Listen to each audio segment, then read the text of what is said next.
جہاں میں بے بسی کو بیان کر رہا ہوں وہ ساتھ بے بسی کے کچھ ٹوٹکے بھی دے رہا ہوں. اگر ٹوٹکے کی بات چلی ہے تو پچھلا ایک ٹوٹکا ہے، مجھے ایک احساس ہو رہا ہے کہ میں نے اس ٹوٹکے کو بیان تو کیا ہے، اس کی وضاحت نہیں کی. جو دعا میں نے پڑھی ہے عثمان بن حنیف کی، اللہم انی اسألک واتوجہ الیک، مولا میں تجھ سے ہی سوال کرتا ہوں اور ساری میری توجہ تیری طرف ہے. لا ملجا ولا منجا من اللہ الا الیہ، میں تیری طرف ساری توجہ کرتا ہوں اور ساری دھیان تیری طرف ہے مولا. یہ دعا ایسی ایک کمال کی ہے. مسجد ابو ذر غفاری ہے، ایک گم شدہ ایک بندہ تھا. میں بات اور کر رہا تھا لیکن جی میں آتا ہے کہ تھوڑا سا اس دعا کے فائدے بتاتا چلو. میں آ رہا تھا تو مجھے ایک دم ملا، اس کا حال برا. مجھے یاد ہے اس کی نمکوں کی دکان تھی، ڈرائی فروٹس کی دکان تھی. ایک وقت یہ تھا کہ ریڑی پہ تام چینی کے ہوتے تھے ٹھال، ایسے تام چینی سمجھتے ہیں؟ لوہے کا برتن آئے تھے پہلے ہمارے ہاں، جب ہم تانبے اور پیتل سے نئے نئے نکل کے ماڈرن لائف میں آئے تھے تو ایک ہمارے ہاں پلیٹیں آئی تھی تام چینی کی. لوہے کی تھالی پہ روغن ہوا ہوتا تھا، اس کو تام چینی کہتے تھے. اس کے تھال تھے، ان تھالوں کو وہ سجا کے ریڑی پہ تو چلتے چلتے بیچتا تھا، کوئی آگے کھڑا نہیں ہونے دیتا تھا. نیم کو پھر کچھ مالدار ہو گیا، پھر اس نے دکان بنا لی اور اس کی دکان کو بہت عروج ہوا. ڈرائی فروٹس، بسکٹ اور نمکو یہ چیزیں اس کے پاس ہوتی تھیں اور بہت چلتی تھیں. پھر تلک الایام نداولها بین الناس، قدرت کا نظام زوال آیا اور ایسا آیا کہ بیچارہ عرب نکل گیا. یہ اس کا میں نے پس منظر عرض کیا ہے واقعے کے سمجھنے میں آپ کو پتہ چلے. تو مسجد ابو ذر غفاری میں ایک گم شدہ بندے کو کہیں اس کی بلڈنگ میں چھوڑ کے آ رہا تھا تو وہ سامنے آیا، مجھے دیکھ کے ایک دم ہائے نکلی اور میرے گلے لگا اور رو پڑا.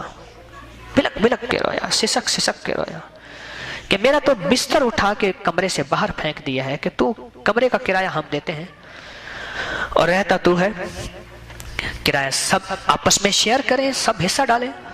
لیکن میرے پاس کہاں سے آیا؟ روزی کے سارے دروازے بند، سب چیزیں بند، ہر چیز ختم ہے. خیر میں نے اس کی تھوڑی سی جو مدد کچھ کی، میں نے اسے کہا میں کا دیوانہ مسجد نبوی شریف میں ہے، اس سامنے سونے کا روزہ ہے. سبحان اللہ، رسول اللہ کرم دی ایک نگاہ فرماؤ، رسول اللہ کرم دی ایک نگاہ فرماؤ، میرے سولاں تے درداں دی دوا فرماؤ، میرے سولاں تے درداں دی دوا فرماؤ. سبحان اللہ. میں آقا کے روزے پہ یہ بات یہ جا کے وہاں کہتا ہوں، مزہ بھی وہیں آتا ہے. تو میں نے کہا تو یہ روزہ اتر سامنے ہے اور تو کہتا ہے 1.5 سال ہو گیا میرا، اور جو کچھ وہاں سے مانگ تانگ کے تو میں ویزا لے آیا اور یہاں بھی مزدوری نہ لگی اور جو کچھ تھا وہ بھی ختم ہو گیا، اب کچھ بھی نہیں ہے. میں نے اس کو یہ دعا لکھ دی. میں نے کہا یہ دعا پڑھ، اللہم انی اسألک واتوجہ الیک بنبینا محمد صلی اللہ علیہ وسلم نبی الرحمہ، یا محمد انی اتوجہ بک الی ربک ان تقضی حاجاتی. یہ دعا پڑھ، 2 نفل پڑھ حاجت کے، صلاۃ الحاجت کے 2 نفل پڑھ اور یہ دعا پڑھ اور گڑ گڑا کے مانگ، مولا تیرے صحابہ کی زندگی سے مجھے یہ دعا ملی ہے، حضرت عثمان ذی النورین کے دور کی برکتوں کی یہ دعا ہے، اور مولا یہ دعا مجھے حدیث کی کتابوں میں ملی ہے اور تیرے مدینے والے کے اس دور سے جب مدینے والے کا فیض تھا اور بہت زیادہ تھا، آج بھی ہے اور بہت زیادہ ہے، تو مولا مجھے دے دے. گڑ گڑا کے مانگ اللہ سے اور گڑ گڑاتے ہوئے پڑھ، 2 نفل پڑھ صلاۃ الحاجت کے اور ایک تسبیح اس کی پڑھ، اول آخر 7 بار 3 بار 5 بار درود پاک پڑھ. میں اس کو بتا کے آ گیا اور اس کو تاکید کی اس کو پڑھنا ہے. اس نے کہا جی میں لازم پڑھوں گا. اور مجھے کہنے لگا سارا دن کام کوئی نہیں ہوتا، کبھی کوئی کام مل گیا ورنہ کام کوئی نہیں ہوتا، میں اس کو پڑھوں گا. کوئی 2 سال کے بعد غالباً کم بیشی اللہ معاف کرے، میں مسجد میں سے آ رہا تھا نماز کے لیے، میں اندر جا رہا تھا نماز سے پہلے. وہ اندر سے باہر نکل رہا تھا، باب ملک فہد پہ ایک دم نظر پڑی اور لپٹ گیا اور لپٹ کے رویا، لیکن اس کے آنسوں مجھے بتا رہے تھے نہیں، اب آنسوں کا انداز اور ہے۔ میں نے کہا آپ بھی رو رہے ہو؟ کہنے لگا آپ کا شکریہ ادا کر رہا ہوں۔ میں نے کہا وہ سامنے جس ہستی کا جنہیں آ کے غریباں دی باں پھڑ لئی، سبحان اللہ، ہائے ہائے، جنہیں آ کے غریباں دی باں پھڑ لئی، ان کے شکریہ ادا کر جا کے گئے؟ کہہ رہے نہیں۔ میں کہ چل چلتے ہیں شکریہ ادا کرنے۔ میں گیا تو ادھر سے جگہ مل گئی آپ کے عائشہ صدیقہ رضی اللہ تعالیٰ عنہ کے حجرہ مبارک میں اصحاب صفہ کی طرف سے، یہاں سے جگہ مل گئی۔ میں نے کہا شکریہ، کیا کروں؟ میں نے کہا یہ اپنی زبان میں باتیں کر، میرا اللہ پہنچا دے گا، اور یہاں تو میرے آقا خود سنتے ہیں اور انشاءاللہ یہ سچ ہے۔ تو یہاں پڑھ اور کہے کہ یا رسول اللہ صلی اللہ تعالی علیہ وسلم، آپ کا شکریہ، آپ نے دعا فرمائی، آپ نے دعا فرمائی اور اللہ پاک نے میرا یہ مسئلہ حل کر دیا، میں آپ کا شکریہ، آپ شکریہ ادا کر، اور میں بھی شکریہ ادا کرتا ہوں۔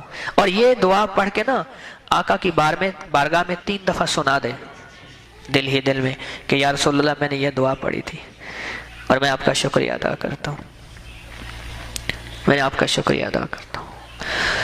اور واقعی اس کے بعد ابھی کوئی 1.5 سال پہلے پاکستان آیا ہوا تھا، ملاقات ہوئی تو مجھے ڈھونڈتا ڈھونڈتا ایک جگہ پہنچا، تو وہاں آیا بہت خوشحال، کہنے لگے اب تو جو میرے پاس انڈین، پاکستانی، بنگلہ دیشی، یمنی جو ہے مارا ہوا آتا ہے نا، تو میں اس کو کہتا ہوں یہ دعا یاد کر، 1.5 سال میں نے دھکے کھائے ہیں، میرا بستر اٹھا کے پھینک دیا تھا اور میں بے بس ہو گیا تھا اور میں بے حیثیت ہو گیا تھا، اس دعا کو میں یاد کراتا ہوں اور پھر ان کو پڑھاتا ہوں۔ اور کہا کہ کوئی بدقسمتی ہوگا جو مسجد نبوی شریف میں آ کے آقا کے روضہ اطہر کے سامنے اور اللہ کے گھر میں آ کے کوئی بے فیض اور بے سہارا رہا ہو، ورنہ آج تک کوئی ایسا نہیں ملا جس نے یہ دعا پڑھی ہو۔ اور اس کا حوالہ میں نے دیا ہے کہ فضائل حج میں حضرت شیخ الحدیث رحمۃ اللہ علیہ نے یہ دعا لکھی ہے، موجود ہے اس کا حوالہ، اور یہ دعا جس نے پڑھی اور اس کا کام نہ بنا ہو تو اس کا معنی ہے جی 2006 میں بتائی تھی۔ سامنے میرے ایک صاحب بیٹھے ہیں اللہ والے، کہتے 2006 میں نے بتائی تھی، آج میں رنگ و رنگ ہو گیا ہوں۔ جب بے بسی بہت زیادہ اعلان کر دے اور آپ کی بے بسی حد سے زیادہ بڑھ جائے، پھر دائیں بائیں تلاش کریں، کوئی ساتھی ہے، کوئی سہارا ہے۔ ایک وقت آتا ہے وہ کہتے ہیں چچڑ بھی چھوڑ جاتے ہیں، سب ساتھی چھوڑ جاتے ہیں۔